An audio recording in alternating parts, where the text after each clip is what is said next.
Olá, pessoas queridas, tudo bem com vocês? Que Deus abençoe sua vida, abençoe a vida da sua família. Meu nome é Adriana Barbosa e eu sou evangelista da Palavra de Deus. Faço isso com muito amor, sabendo que o nosso Deus é um Deus zeloso. E hoje eu quero mais uma vez, dizer para vocês que eu amo a Bíblia. Eu amo a Bíblia porque ela fala de pessoas comuns como eu e você, que por se arrependerem, por tomarem atitude diferente diante de Deus, Deus o escolheu e Deus se revelou para eles. Não é diferente nos nossos dias. A Bíblia, ela trata das nossas emoções, trata das nossas misérias internas, que é a inveja, a ira, o orgulho. E a Bíblia, ela nos dá uma solução, não é? Quando a gente coloca e direciona a nossa vida, a nossa fé em Deus, não nos nossos próprios esforços. Claro que nós temos que mudar de atitude, ter uma atitude de sacrifício diante de Deus. Mas a Bíblia diz que o jugo de Deus é suave e o fardo dele é leve. Então, nenhum sacrifício que nós fazemos em prol do reino de Deus vai nos trazer tristeza. Pelo contrário, vai nos trazer alegria, contentamento, a certeza de que estamos fazendo a coisa certa, porque estamos investindo em vidas. E hoje eu quero falar de uma pessoa que foi advertida pelo Senhor Deus, chamada Caim. E Caim, ele não deu ouvidos. Deus voltou a falar com o homem quando, depois do pecado original, através de Caim. Deus falou depois que passou muitos anos e que Eva e Adão concederam Caim. Deus falou com Caim e falou ali para ele que ele estava à beira de um precipício emocional, quando ele invejava seu irmão, quando ele tinha orgulho, quando ele tinha ira, e que ele não deveria se deixar dominar por esses sentimentos ruins. Assim é na nossa vida. Por isso que eu quero que você abra a palavra de Deus no livro de Gênesis 4, do 4 ao 7. Olha o que diz a santa palavra de Deus. Vamos ler do 3 ao 7. E aconteceu ao cabo de dias que Caim trouxe do fruto da terra uma oferta ao Senhor. Abel também trouxe dos primogênitos das suas ovelhas e da sua gordura, e atentou o Senhor para Abel e para a sua oferta, mas para Caim e para a sua oferta não atentou. E irou-se Caim fortemente, e descaiu-lhes o semblante. E o Senhor disse a Caim: por que te iraste? E por que descaiu o teu semblante? Se bem fizeste, não é certo que serás aceito? Se não fizeste bem, o pecado jaz à porta, e sobre ti será o seu desejo, mas sobre ele deves dominar. Como Deus é misericordioso. Deus não condenou Caim. Deus o advertiu. E disse que ele estava com aqueles sentimentos ruins e cabia a ele dominar. Quantas e quantas vezes, meus irmãos, nós somos advertidos pela palavra de Deus, somos advertidos por uma mãe, por um pai, pela pessoa mais próxima da gente, em que não é bem assim que as coisas devem ser encaminhadas. Quantas e quantas vezes que nós nos iramos, nos precipitamos, temos orgulho e fazemos barreiras entre as pessoas, entre nós e outra pessoa. E fazemos barreiras entre nós e Deus. Deus continua sendo aquele mesmo, olha, que advertiu Caim lá no Éden. Não, depois do Éden. Ele voltou a falar com Caim. Passou um período muito grande. Adão e Eva teve Caim, teve Abel.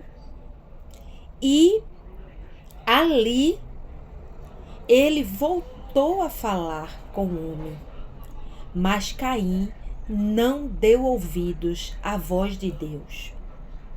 Você tem dado ouvidos à voz de Deus? Reflita bem, entenda bem. Pois aqui no Brasil temos muitas casas de oração onde é pregado a palavra de Deus. Você tem se voltado a querer entender o plano de Deus para a tua vida, os propósitos teu e o de Deus se alinharem? Aí fica uma pergunta e responda para você mesmo. Foi diferente com Abel. Lá no livro de Hebreus, Abel, lá em Hebreus, Abel, ele foi aceito por Deus. Olha o que diz Hebreus 11, 4. Pela fé, Abel ofereceu a Deus maior sacrifício do que Caim, pelo qual alcançou testemunho de que era justo, dando Deus testemunho dos seus dons, e por ele, depois de morto, ainda fala. Você vê que Abel, ele foi uma pessoa que foi aprovada por Deus. Abel foi aprovado por Deus. Porque ele não... A Bíblia diz que eram os primeiros, as primeiras ovelhas. Ali foi a primícia. A Bíblia deixa claro a diferença do sacrifício de um para com o outro. Então, Abel, ele foi aprovado por Deus. Abel é um exemplo de fé até hoje. Apesar de ter sido morto, Abel foi um exemplo de fé. E é um exemplo de fé para mim e para você. Então, o que a gente vê na santa palavra de Deus é que os homens, lá em Mateus 15, nós vamos passear pela Bíblia, viu, meu irmão? Passear, Mateus 15. Olha o que diz a palavra de Deus. Que Deus deu a oportunidade, Mateus 15, do 18 ao 20. Mas o que sai da boca procede do coração, e isso contamina o homem, porque do coração procedem os maus pensamentos, mortes, adultérios, fornicação, furtos, falsos testemunhos e blasfêmias. São estas coisas que contaminam o homem, mas comer sem haver lavado as mãos, isso não contamina o homem. Então, o coração de Caim estava cheio de inveja. O pecado não nasceu quando ele matou Abel. O pecado já estava dentro dele. Quando ele alimentou aquilo, aquele sentimento ruim. E aquele sentimento ruim, não passou tempo mesmo. Na mesma hora, o Senhor Deus disse: se tu tivesses feito bem, por acaso eu não aceitaria? Então, fazendo mal, cabe a tu dominar o pecado. Algo que já estava dentro de Caim. Caim alimentou a inveja, a ira, o orgulho e chegou ao ponto de matar o seu irmão. Foi o primeiro homicídio, né? Pela inveja ali. E Caim teve uma sentença, né?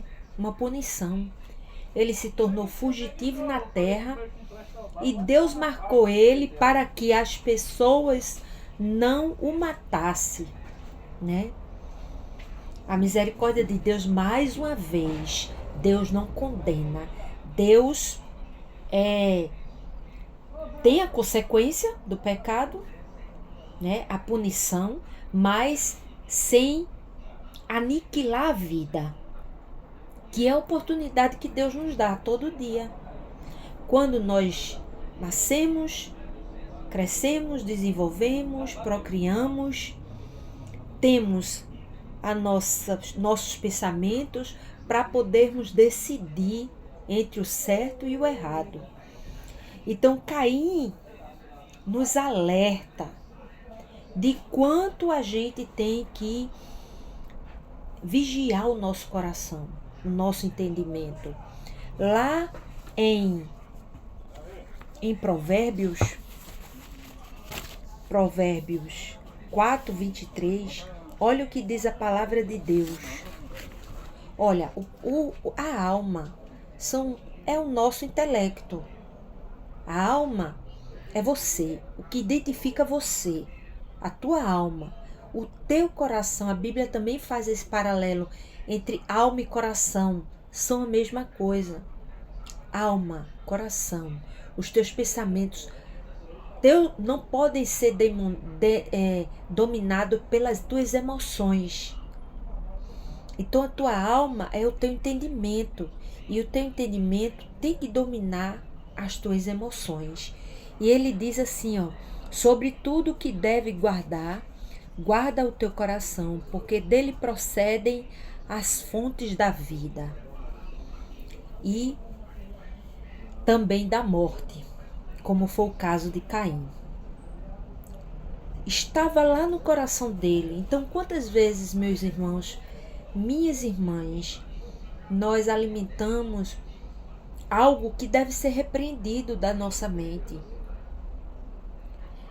Porque uma pessoa comprou algo e você achou aquilo bonito, bem falando, Deus não condenou Caim. Deus o advertiu e deixou claro para Caim que para ele tem que ser o melhor. Deus advertiu ali a Caim, que ele dominasse os sentimentos ruins que estavam na sua mente e no seu coração. E segundo, que para Deus tem que ser o mais excelente. E Caim não levou em conta. Depois de tanto tempo, Deus voltou a falar com o homem, mas ele não levou em conta isso. Ele continuou cheio de inveja. Não é diferente nos nossos dias, meu irmão. Quando eu era mais jovem, eu pintava o mundo como um conto de fadas, que tudo ia se resolver no final. E muitas vezes chamada pelos meus irmãos como uma pessoa muito ingênua. Mas hoje, diante da realidade do mundo, eu percebo que existem pessoas que não gostam de ser advertidas. Não seja essa pessoa. Seja a pessoa que queira ser advertida e não permanecer no erro.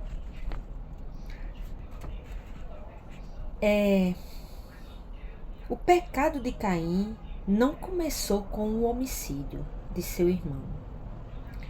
Agora eu vou listar 5 coisas que você deve fazer para fugir desses sentimentos terríveis, que é a inveja, o orgulho, a ira, né? A cobiça, a presunção, pensar que é muita coisa.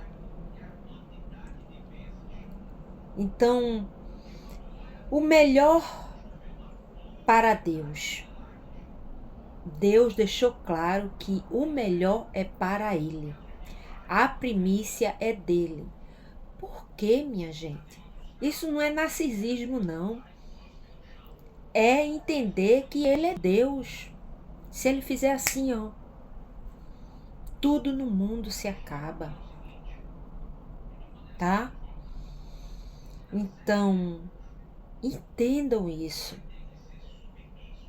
Que o melhor, as primícias, de manhã logo cedo, quando você for dormir, ter esse relacionamento ao meio-dia, sempre elevar o seu pensamento e deixar o fluir de Deus entrar na tua vida, através de um compromisso assumido com Deus.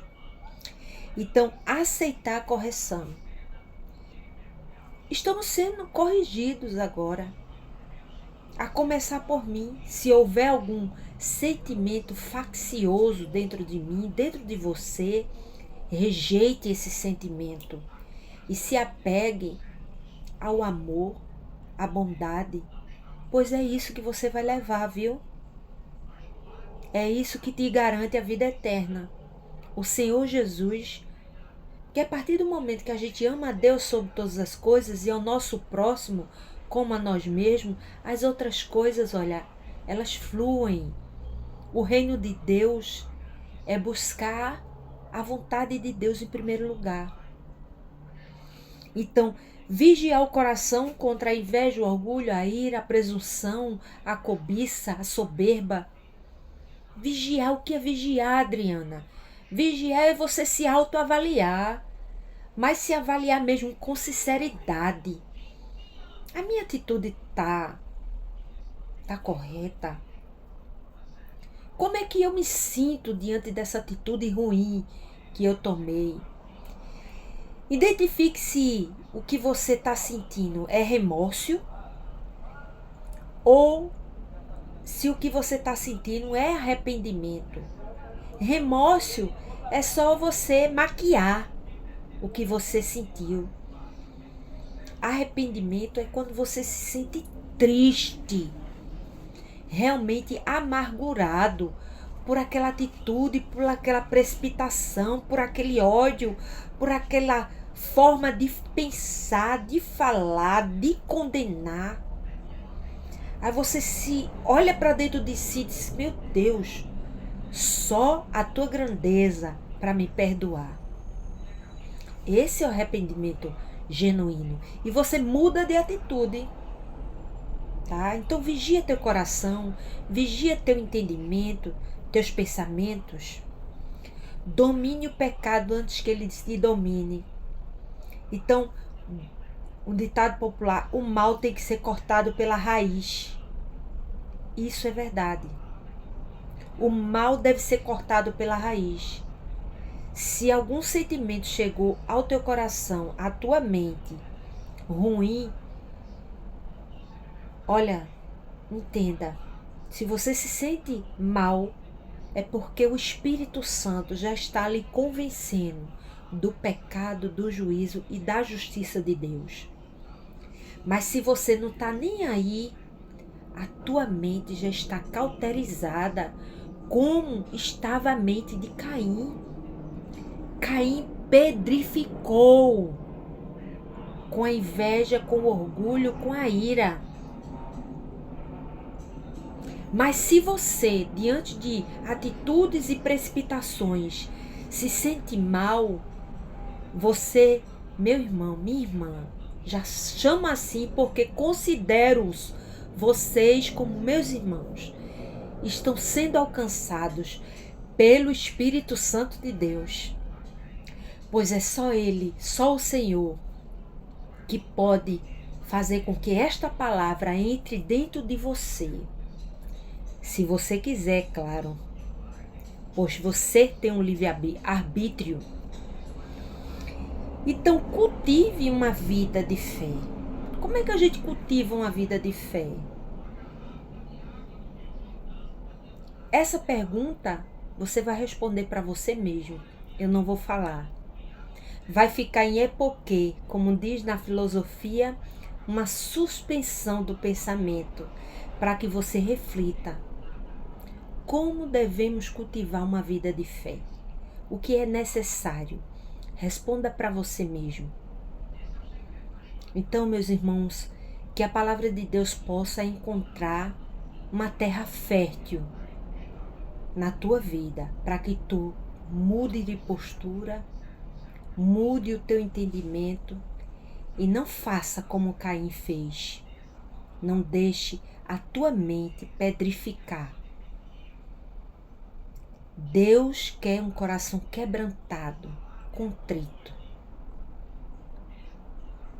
Só assim você vai ter garantia de uma vida eterna no reino de Deus. Se não for assim, infelizmente, a tua eternidade vai ser longe de Deus. É necessário uma mudança de pensamento e uma mudança de atitude na tua vida, na minha vida, todos os dias. Vamos orar?